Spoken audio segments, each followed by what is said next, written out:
ముఖ్యంగా కొల్లాపూర్ నుంచి ఎమ్మెల్యేగా గెలిచి ఈరోజు మంత్రిగా ఉన్న జూపల్లి కృష్ణారావు గారే తీసుకోవాలి.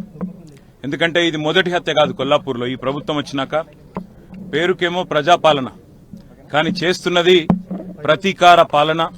ప్రతీకారంతో రగిలిపోతూ ఎన్నికల్లో తనకు వత్తాసు ఎవరెవరు పలకలేదో వారి మీద ప్రతీకారం తీర్చుకునే దిక్కుమాలిన పాలన ఇది కాంగ్రెస్ పాలన. ఇవాళ ఈ దారుణమైన హత్యకు ప్రధానంగా బాధ్యత తీసుకోవాల్సింది ప్రభుత్వమే.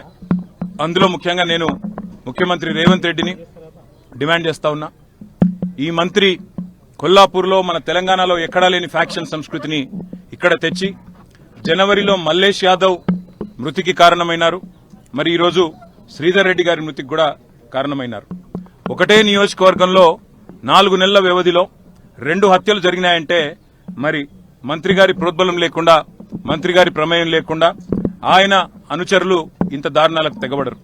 ముందుగా రేవంత్ రెడ్డికి నిజంగానే చిత్తశుద్ధి ఉంటే శ్రీధర్ రెడ్డి హత్య విషయంలో ముందుగా మంత్రి గారిని బర్తరఫ్ చేసి తన చిత్తశుద్ధిని చాటుకోవాలి. నెంబర్ 1. రెండవది, మాకు ఈ రాష్ట్రంలో ముఖ్యంగా స్థానికంగా ఉండే పోలీస్ వ్యవస్థ మీద మాకు నమ్మకం లేదు. ఖచ్చితంగా అయితే ఒక స్పెషల్ ఇన్వెస్టిగేషన్ టీం వేసి ఎంక్వైరీ చేయడమా, లేదా ఒక వరుస హత్యల మీద ఒక జ్యుడిషియల్ ఎంక్వైరీకి కాల్ చేయడమా, ఈ రకంగానన్నా ప్రభుత్వం తన చిత్తశుద్ది చాటుకోవాలి. ఒకవేళ నిజంగానే ఇందులో ప్రభుత్వ పాత్ర లేకపోతే, మంత్రి పాత్ర లేకపోతే నిష్పక్షపాతంగా విచారణ జరగడానికి సహకరించాలి. సరిగ్గా 15 రోజుల కిందట మరి మా నాయకులు వారం 10 రోజుల కిందట నిజానికి మా ఆర్ఎస్ ప్రవీణ్ కుమార్ గారు, గువ్వల బాలరాజ్ గారు, హర్షవర్ధన్ రెడ్డి గారు, మరిజనార్దన్ రెడ్డి గారు డీజీపీని కూడా కలిసినారు. కలిసి ఈ ప్రాంతంలో కొత్తగా ఒక హింసాయుతమైన సంస్కృతి కొత్తగా కనబడతా ఉన్నది. గ్రామీణ ప్రాంతాల్లో దాడులకు తెగబడుతున్నారు, చెలరేగిపోతున్నారు, పోలీసులు ప్రేక్షక పాత్ర వహిస్తున్నారు.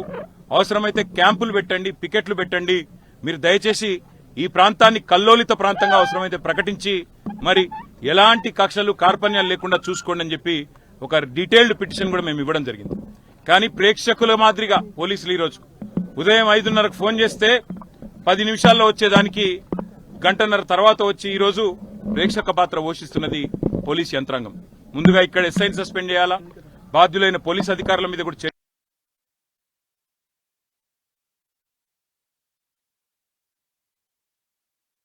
క్లియర్ చేయాలా. దాంతో పాటు మంత్రి జూపల్లి కృష్ణారావు గారిని వెంటనే బర్తరఫ్ చేయాలని చెప్పి కూడా నేను రేవంత్ రెడ్డిని డిమాండ్ చేస్తూ ఇంకొక మాట కూడా నేను విజ్ఞప్తి చేస్తా ఉన్నా. పేరు ప్రజాపాలన, కానీ ఈ రకంగా ప్రతీకారంతో మాత్రమే బతుకుతాం. ఈ రకంగా మా కార్యకర్తలను దాడుల ద్వారా, హత్యల ద్వారా వారి గొంతులు నొక్కి ఆ రకంగా నన్ను బలపడతామనుకుంటే మాత్రం ఇది ముఖ్యమంత్రి గారి మూర్ఖత్వం అవుతుంది, కాంగ్రెస్ పార్టీ పిచ్చితనం అవుతుంది. మా కార్యకర్తలు ఇవాళ వాళ్ళు కూడా రగిలిపోతా ఉన్నారు. కానీ మేము కూడా వారికి చెప్తా ఉన్నాం, ఇది పూర్తి వివరాలు తెలియనియండి ఏం జరిగిందో అని చెప్తా ఉన్నాము. ఒకవేళ మరి ఇదే దాడుల సంస్కృతి కొనసాగితే మాకు కూడా వారిని నియంత్రించే పరిస్థితి ఉండదు. ఇది మంచిది కాదు, రాష్ట్రానికి మంచిది కాదు.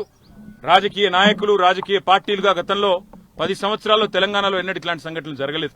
మరి ఇట్లాంటి సంఘటనలు, ఇట్లాంటి దారుణాలు, ఇట్లాంటి హత్యలు, వీటికి ప్రభుత్వం కనుక వెంటనే స్పందించి చర్యలు తీసుకోకపోతే ఎక్కడ జరిగినా ఇట్లాంటి కార్యక్రమం మేము కూడా వేల సంఖ్యలో పోతాం. అవసరమైతే మరి అక్కడి మంత్రులు గాని, అక్కడి నాయకులు గాని వారి ఇళ్లను ముట్టడించడానికి గాని అవసరమైతే ఎంత దూరం అన్నా పోతాం, కార్యకర్తల్ని కాపాడుకుంటామనే మాట కూడా తెలియజేస్తూ ఇవాళ మరణించిన శ్రీధర్ రెడ్డి గారు, హత్యకు గురైన శ్రీధర్ రెడ్డి గారికి పాపం ఒక పెద్ద మనిషి, వారి తండ్రి 80 ఏళ్లు, ఆయన బాధపడుతుంటే, ఆయన ఏడుస్తుంటే చెట్టంత కొడుకు కళ్ళ ముంగట పోయి ఇవాళ ఆయన ఏడుస్తా ఉంటే ఆయనను సముదాయించలేకపోతా ఉన్నాం. ఆయన అంటున్నాడు స్పష్టంగా, నేను రాసిచ్చినా, నేను కంప్లైంట్ ఇచ్చినా దీని వెనుక జూపల్లి కృష్ణారావు ఉన్నాడని, కానీ పోలీసులు నా మీద ఒత్తిడి తెస్తా ఉన్నారు, జూపల్లి కృష్ణారావు పేరు పెట్టవద్దని ఒత్తిడి తెస్తున్నారని చెప్పి ఆ మరణించిన శ్రీధర్ రెడ్డి గారి తండ్రి గారు చెప్తా ఉన్నారు. ఇది ఏ రకమైన ప్రభుత్వమో ఆలోచన చేయాలా. రాహుల్ గాంధీ చెప్తుంటాడు ఢిల్లీలో పెద్ద పెద్ద మాటలు, మొహబ్బత్ కి దుకాన్ అని మాట్లాడతాడు. ఇదేనా నీ మొహబ్బత్ కి దుకాన్ రాహుల్ గాంధీ అని నేను అడుగుతా ఉన్నా. ఇదేనా హత్యలు, మరి ఇదేనా దాడులు, ప్రతిపక్ష నాయకుల మీద కేసులు, సోషల్ మీడియాలో పోస్టులు పెడితే మా వాళ్లకు బెదిరింపులు, బైండ్ ఓవర్లు, ఇదేనా నీ చిల్లర రాజకీయం అని చెప్పి కూడా నేను కాంగ్రెస్ పార్టీ నాయకత్వాన్ని అడుగుతా ఉన్నా. ఈ సంస్కృతి కొనసాగితే తెలంగాణకు మంచిది కాదు, ఎవరికి మంచిది కాదు. దీని ఇకనైనా తెరదించుదాం. ఇక లేదు అంటే మాకు కూడా ఓపిక నశిస్తే ఏం జరుగుతుందో దానికి బాధ్యత రేవంత్ రెడ్డి, కాంగ్రెస్ ప్రభుత్వమే తీసుకోవాలని చెప్పి కూడా హెచ్చరిస్తూ ఆ కుటుంబానికి పూర్తి అండగా మేముంటాం. శ్రీధర్ రెడ్డి గారి కుటుంబానికి, ఈ గ్రామానికి, లక్ష్మీపల్లి గ్రామానికి కూడా పూర్తి అండగా ఉంటాం. ఏ రకమైన ఇబ్బంది ఆ కుటుంబానికి ఉన్న ఒక సోదరుడిగా వారి కుటుంబానికి అండగా నిలబడతామని చెప్పి కూడా తెలియజేస్తూ, మరి వారి ఆత్మకు శాంతి చేకూరాలని, వారి కుటుంబం ఈ బాధాకర సమయంలో మనోనిబ్బరంతో ఉండాలని చెప్పి కూడా ఆ భగవంతుని నేను ప్రార్థిస్తాను.